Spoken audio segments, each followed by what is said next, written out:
Equação fundamental da calorimetria. Nosso principal conteúdo é a equação fundamental da calorimetria, ok? Para iniciar, nós vimos no vídeo anterior que o calor específico de cada material, que é o Czinho, depende da quantidade de calor, a razão entre a quantidade de calor dividido pela massa vezes a variação da temperatura, né? Então, é a razão entre a quantidade de calor pela massa vezes a variação da temperatura desse corpo. Então, esse é o meu calor específico. Temos nesse caso que, então, a quantidade de calor vai ser então igual a massa vezes calor específico vezes a variação da temperatura. Como é que nós chegamos nessa equaçãozinha? Vamos lá. Bem simples. Lembra lá que se eu colocar 1 aqui embaixo, eu tenho igual entre os dois termos, é só multiplicar cruzado. Ok? Q vezes 1 vai dar Q. C vezes M vezes ΔT vai dar C vezes M vezes ΔT. Então, nós temos a mesma equação. Nesse caso, essa equação a gente vai chamar de equação fundamental da calorimetria. Tá?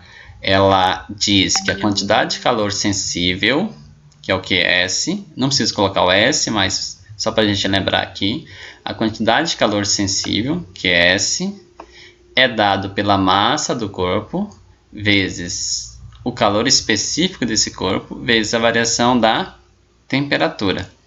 Então, massa vezes calor específico vezes a variação da temperatura me dá a quantidade de calor sensível. E é uma proporcionalidade aqui. Se eu aumento a massa, aumenta a quantidade de calor sensível a ser fornecida para essa massa. Se eu aumento a variação da temperatura, também significa que eu tive que aumentar a quantidade de calor sensível fornecida para essa massa. Ok?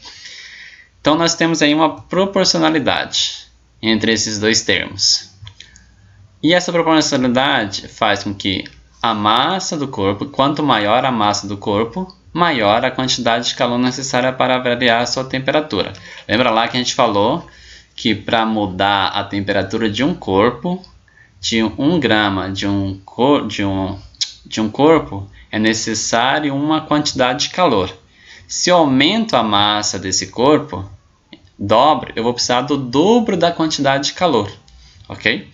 Então, por exemplo, eu tenho lá, para 1 grama de água, eu já sei que eu preciso de 1 caloria para aumentar a temperatura dele em 1 grau Celsius. Agora, se eu quero aumentar a temperatura de 2 gramas, então eu vou precisar de 2 calorias, e daí por diante. Então, aumentando a massa, eu vou precisar também aumentar a quantidade de calor para fazer com que ele varie em 1 grau Celsius a sua temperatura. Joia? A segunda proporcionalidade diz o seguinte: quanto maior o calor específico, maior a quantidade de calor necessária para variar a sua temperatura. Foi o exemplo que a gente deu lá atrás, né? Entre a areia e a água. Quanto maior o calor específico do material, mais energia, ou seja, mais quantidade de calor eu vou precisar fornecer para esse material. A gente viu que, por exemplo, no caso da água, que é um calor específico que é maior do que o da areia, eu preciso de mais quantidade de calor. Eu preciso de 1 caloria, que é o QS, para aumentar a temperatura de 1 grama de água em 1 grau Celsius. Da areia, eu preciso apenas de 0,1 calorias para aumentar 1 grama de areia, a sua temperatura em 1 grau Celsius. Então, é 10 vezes menor a quantidade de calor que eu vou precisar para fazer com que essa areia mude a sua temperatura em 1 grau Celsius. Esse 1 grama de areia. 10 vezes menos calor. Ok? Então, depende do calor específico. E a variação da temperatura. Quanto maior for a variação da temperatura que se deseja obter de um corpo, maior a quantidade de calor que se deve fornecer, né? Se eu quero aumentar a temperatura de um corpo de 10 graus Celsius para 20 graus Celsius, eu vou fornecer uma quantidade de calor.